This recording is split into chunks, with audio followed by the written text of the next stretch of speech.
No kidding, Ed. Did you have to make that thing so heavy? It's crazy.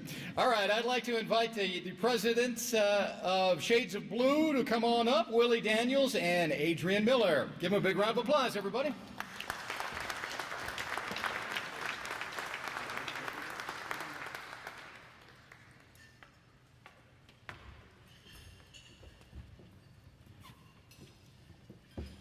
Good evening, everyone. First of all, I want to thank each and every one of you for coming out and supporting us on this unique occasion. Anytime we have an opportunity to acknowledge our youth and what we're trying to do and help the future workforce, which we'll talk about a little bit later in the program, you know, it's a great opportunity to help our country out and move forward in the future. We're going to do our program a little bit different tonight because we're presenting the Ed Dwight Jr. Award early in our program because, you know, I want to focus on the youth. And many of the youth that you see here this evening are members of Shades of Blue and have participated in numerous camps that we've put on over the years. And I'm going to do something a little bit different here in the program a little bit later. But at this point in time, Adrian Miller, who has been, like you said, one of our longest serving board members here at Shades of Blue, we would like to invite our guest speaker this evening, Mr. Greg Anderson, up to the podium. Greg, I serve on the board of directors at the Wings Over the Rockies with Greg, and Greg has done a marvelous job. And you'll find his bio in the program, but what's really unique about this gentleman is that a few years ago, working with the Experimental Aircraft Association, he created an organization called the Young Eagles. And their goal was to put 1 million kids in an airplane and give them an airplane ride before the 100th anniversary of the Wright brothers. There's not many people across the United States that can say they have that type of impact on the lives of our future generations. And we thought Greg would be very, very deserving of that. And in the mayor's absence, he gracefully stepped in place of the mayor, and we thank him for that. And Greg, we'd like to invite you to the board, up to the stadium. And Adrian, can you reach that?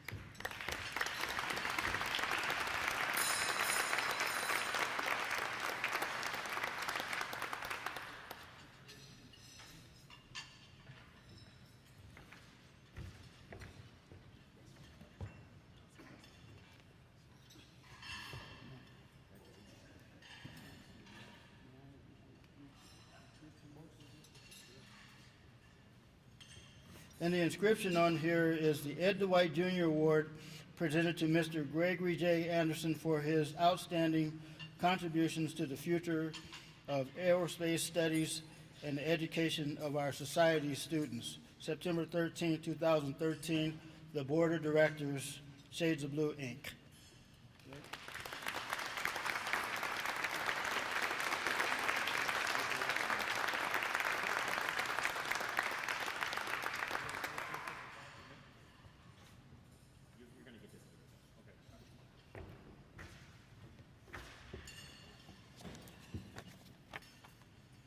Wow. Thank you, Willie. Thank you, Adrian. Thank you, Shades of Blue. I'm humbled by this award, partly because it comes from people who believe, as we at Wings Over the Rockies do, in the future of our young people and what we're trying to bring to them through aviation and space. I'm also humbled by the fact that it has Ed Dwight Jr.'s name on it for all of the inspirational achievements that he has role modeled for us and his ability to bring out in his art the inspiration and education that's part of our missions in Wings Over the Rockies as well as Shades of Blue. I am not the mayor. He's a little shorter than I am. I did see him last night. We were at a function kicking off this Amendment 66, which is all about investing in our kids in Colorado public schools. And he asked me to give you his regards and to express his appreciation for your sentiments. And I'm pleased and humbled to be standing in for such an auspicious leader who believes as we do in the future of young people. Willie asked me to share a bit of background as far as our common interests in kids, in aviation, in space, in education. Not so much because it's about any one person, including me, but because I think it highlights some of the things that we happen to believe in together and gives me confidence at least that we're on the right path here, that our journey toward what we can achieve through young people in aerospace is well worth the effort that we're putting into it. We actually we in this room come from perhaps the same place. I'll bet you that most people in this room can remember a memory, can remember a time when, I'll tell you my time, running around my grandparents' yard with a towel tied around my back pretending I was Superman. Not because I was super strong, but because I could jump off the picnic table and pretend I was flying. Whether it's a flying carpet or a Superman memory or something else, we can all relate to something like that, right? And we're going on the journey now to something that's very special, which is a place in our future where young people can be not just dreaming of those kinds of things, but experiencing them. In my case, the chapter that, aside from Wings Over the Rockies, meant the most to me in an aerospace career was either the Air Force Academy or the EAA, Experimental Aircraft Association, Oshkosh, Wisconsin. I was privileged to work there for 21 years. We built the eAviation Center in Oshkosh. We created our Young Eagles programs and our educational endeavors. We put airplanes like the B-17 that visits Denver now every year on the road. We created fundraising programs that would keep EAA kind of out front in terms of their youth movements through the generations. But the thing that will always be part of my memories when I'm old and gray and sitting in my rocking chair thinking back over my life of what was important. At EAA, we started this, as Willie said, Young Eagles program. We simply believed that we had an opportunity through our 160,000 members to bring flight into the world and the experience of young people. So back in 1992, I suggested that we try to fly 1 million kids by the 100th anniversary of flight, December 17th, 2003. People did the math and they said, are you crazy? We've got to fly 240 kids a day for 11 years. And we said, that's what we want to do. And we grew the program through the years. We were fortunate to have the honorary chairmanship of Cliff Robertson and Chuck Yeager and Harrison Ford and recently Sully Sullenberger to help us reach our goal. And we did. And we went 30,000 kids over 1 million. And in that process, learned a lot about flight's potential to inspire greatness in all of us, but especially our young people. We're today at 1.8 million flown. The program is continuing. We have found through our research that a young eagle is 5 times more likely to become a licensed pilot as someone who's not had the opportunity to be a young eagle. 7% of all the licensed pilots in this country under the age of 35 are former young eagles. We've had kids go into the aerospace industry, into the commercial aviation industry, into engineering fields, partly because they were inspired by that flight experience. And I think for our purposes tonight, in honoring what we're all doing together, there's some really exciting realities to be thankful for. Gravity works the same on all of us, no matter our gender or our race or our ethnicity or our background. And it was really exciting to see young eagles take off in communities where aviation has not been prominent. we were seeing that girls were coming equally to the program, especially up through the ages of 11, 12, and 13. There's just an equal amount of interest in young ladies as young men in taking to the skies and spreading your wings.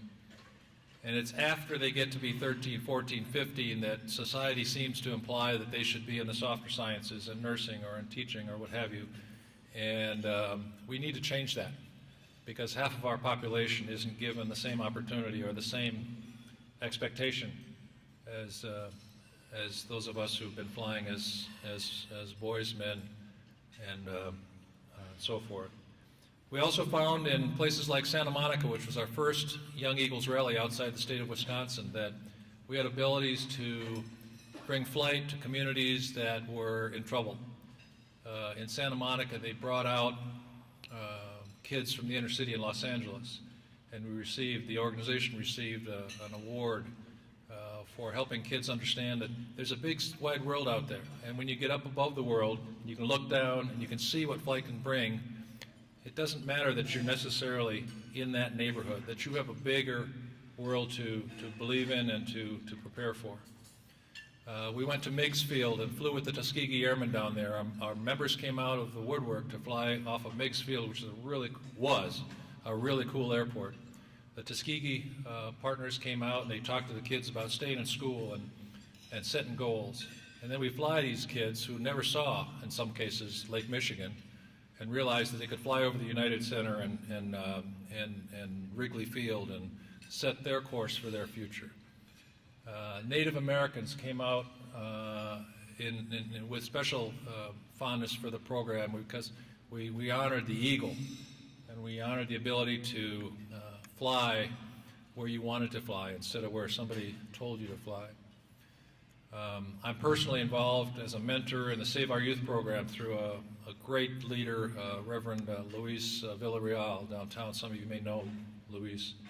Save Our Youth is a program that came together to help kids with mentors in the tough days of Denver's past, and I'm honoring that mission with a mentorship of a 16-year-old Hispanic young people. I fly with him, and he can see a whole new future for himself now, because in the past he's never had that opportunity. Today or tomorrow and last week, we've been flying. Willie Daniels has started a program with John Berry, who's our vice chairman and soon-to-be chairman at Wings Over the Rockies. At Aurora Public Schools, we bring kids to Wings Over the Rockies to get them started on a 10-week program for ground school. And the end of the program, after they get educated by Willie and some of you here, they will take to the skies as young eagles. So it's a real pleasure to have that kind of an opportunity. And when Denver came calling through members of the board that were friends of ours at EAA, it was a big decision, but my wife and our daughters helped me make the decision to come to Colorado, because not only do we have an aerospace leadership to protect here, we have a future and a charter school and an educationally minded public, and the heart of the Wings Over the Rockies board was for education, and that was my mission as well. So in 2004 I came out. We've had great success.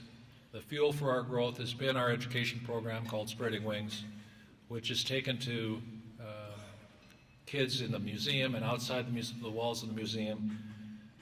We've grown from about 4,000 kids a year to about 34,000 kids a year.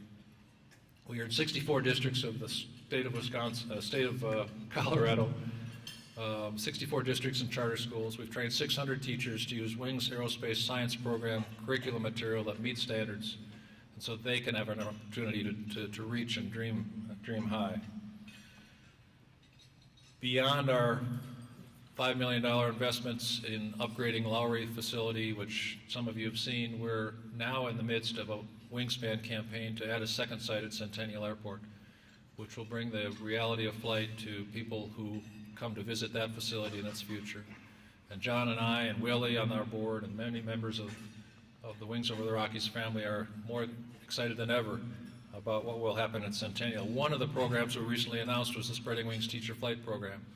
We've committed ourselves to fly one teacher in every school from Wyoming border to Pueblo. There are 17 Front Range counties, and in those 17 counties there are 1,558 schools, public, private, elementary, middle, high school. and we're going to fly a teacher in every one of them. We started to fly when we have a 1942 450 Stearman, and they come down with a grin like you wouldn't believe, and materials and resources, and they'll be our envoys to their schools with summer camps and scholarships and flight passes to the museum, so that we can bring what aviation offers to up to 84% of the kids in Colorado through this program by 2020. So we're really excited. And we believe that, as Dr. Neil deGrasse Tyson, who we're going to honor along with Buzz Aldrin in November, that we can all remember a special teacher somewhere in our lifetime. Ask anybody and they'll think of one or two or three, maybe a handful, more likely one or two, that really brought passion into the classroom, brought opportunities to grow, to dream, to plan for high standards in your careers. And if we can bring that kind of passion into the classroom in these teachers who we fly and put back into their schools with resources, we believe we'll change the world. We'll start in Colorado and create opportunities that all of us will be very proud of. In closing, I do feel that we have not only a responsibility but a privilege. We've been gifted by our Creator with the opportunity to fly. People throughout history have dreamed of flying. We can not only fly in the sky, we can fly in space. Not as many of us have as we would like, but we can make that opportunity possible. I feel without flight, the world would be a sadder, sorrier place. I feel like sometimes the rest of us who don't associate with flight are in danger of losing their sense of wonder. We see a sparkle go out of people's eyes. We see passion go out of our marriages. We see work or pleasure or reward go out of our work. But those of us who've known flight, who've experienced flight, who've been associated with flight, see the world a little bit differently. And we can share that with young people. And I'm here to tell you, they believe in it. They want it. And if we can make it possible for them, the world can be different. I want to close with a story that I picked up from Jack Canfield. He talks of a high school student whose father was a horse trainer. And this young man in high school got an assignment to write a paper about his dream for his life. This young man's paper described a dream of owning a 200-acre horse ranch with stables, tracks, and a large ranch. He took the time to draw a diagram of the ranch, draw a design of this home, and he turned it in. And a couple days later, it came back with a big red F and a note, "Please see the teacher." After class, he went up to see the teacher, and the teacher told him, "The reason you got an F was because your dream was unrealistic. But if you would like to rewrite it, I would reconsider your grade." The young man went home and talked to his father. "Dad, what should I do?" The father was wise enough to appreciate the importance of his question and said that it should be his decision. So this young man thought about it for a few days, better part of a week, went back after class to his teacher one more time and said, "You keep the F, I'll keep my dream." We have kids who are dreaming of flying and being something, and it's an honor to be a small part of a great organization at Wings and Shades of Blue, and to be recipient of this award, which means more to me than you'll know, because people like Ed Dwight inspire us through their achievements and their art to be the best we can be, to keep our dreams alive. Thank you very much.